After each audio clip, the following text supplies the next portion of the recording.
I wanted to turn to music. I note that in budget paper 3, page 46, there's been $1 million put into schools for music, and certainly music teachers have been speaking to me about the much needed funding. I was just, I suppose I was a little bit disappointed that it was only $1 million and it was just for 1 year. And I was wondering if there is plans to expand that in the future. Yep. Thank you, Ms. Patten, for your question. And I'm a great believer in the importance of quality music education. It provides children and young people with a range of developmental benefits. Student engagement, well-being, it's fun, but there's also clear evidence that it improves student outcomes in other areas of a child's education. So probably an answer in 3 parts actually. Firstly, in terms of the funding you've identified, that's right. So there's an additional $1 million to extend the benefits of the Music in Schools initiative for another year. $600,000 will be used to establish a quality music education fund, which will provide opportunities for more schools experiencing disadvantage to purchase music resources such as musical instruments. $400,000 will extend the delivery of professional learning for teachers so they can have the required knowledge and skills to teach music with confidence, and that builds on the $2 million over 4 years that we announced in 2015. Again, commitment to Musical Futures Australia. And $1.6 million of that, and $400,000 to enable 87 primary schools in disadvantaged communities to purchase more than 2,000 pieces of musical equipment. There's also, so that's that program.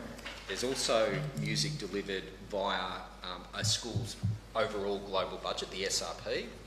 So to their music program individually provided at schools. The other 2 aspects I wanted to mention to you, one is, and this you'll probably see a few programs that are for a single year's funding. The reason for that is that we've got the most significant national negotiations taking place as we speak in regards to a new national funding agreement. Right. So we'll be negotiating that. Well, negotiations have already started. I'm hopeful that we can conclude those negotiations by July, August, because we need to provide schools with their indicative SRP budgets in September and indicate to non-government schools their funding in October. So we just don't know how big the pie is going to be, and I'm happy to expand on those national negotiations. That's a reason. Yeah, that's great. And the other thing we're doing is our education state target of excellence in the arts, of which music will be the centrepiece of that target. So we are focused on this issue. It's kind of a segue because it moves me to the budget paper. It moves me to STEM, yep. Which I strongly believe that we should be moving to STEAM and really recognising that how music does, music and arts helps us with our left and right brains, and so with your the allocation for STEM, and I note that it's to provide training for 200 primary school teachers. Yep. So it's $32.9 million for that training, which is pretty generous because that works out about $164,000 per teacher. How will those teachers be distributed amongst those 1,800 schools? Are you focusing on disadvantaged areas, or? Yeah, if you could tell me about that. Also, how the performance of this output will be measured. Yeah, thank you, Ms. Patten. And this is a critical element of the education state. Around 75% of new jobs, so emerging industries, require skills in maths and science. This is undoubtedly the future. It's the reason why we're rolling out our tech schools. The key reason for me around the primary maths and science specialists, so this is 200, this is an additional 200.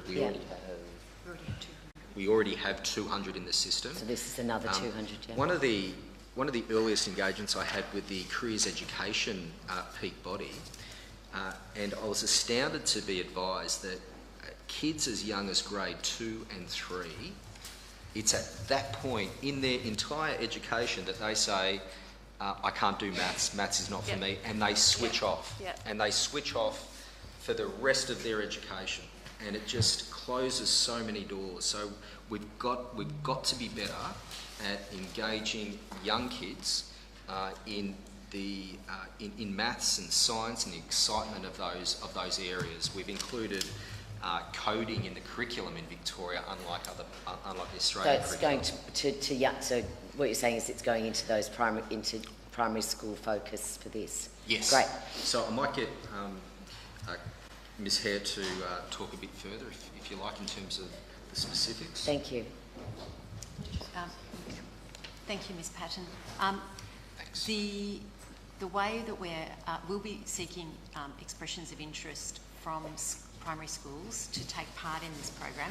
The way it works is that we try to both build the capacity of teachers within the schools, but also give them some time to build their capability further. So they spend 50% of their time actually in the classroom teaching so that they continue to build the excitement for STEM, and they spend the other 50% of their time working with their fellow teachers. So it's one of those models where we're not trying to just create one person who's got the capacity, but actually change build and support the capacity of all the teachers in the school. Thank you, Ms. Hare. And just in the 1 minute that I've got, I just would like to go back to the notion of STEAM, and certainly there is a lot of conversation that really it's crucial that we put arts in that STEM program.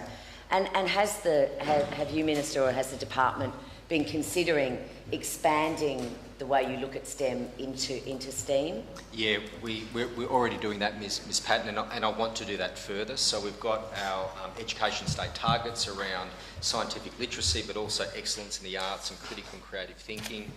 Our tech schools have an MOU with the NGV, for example. Yeah.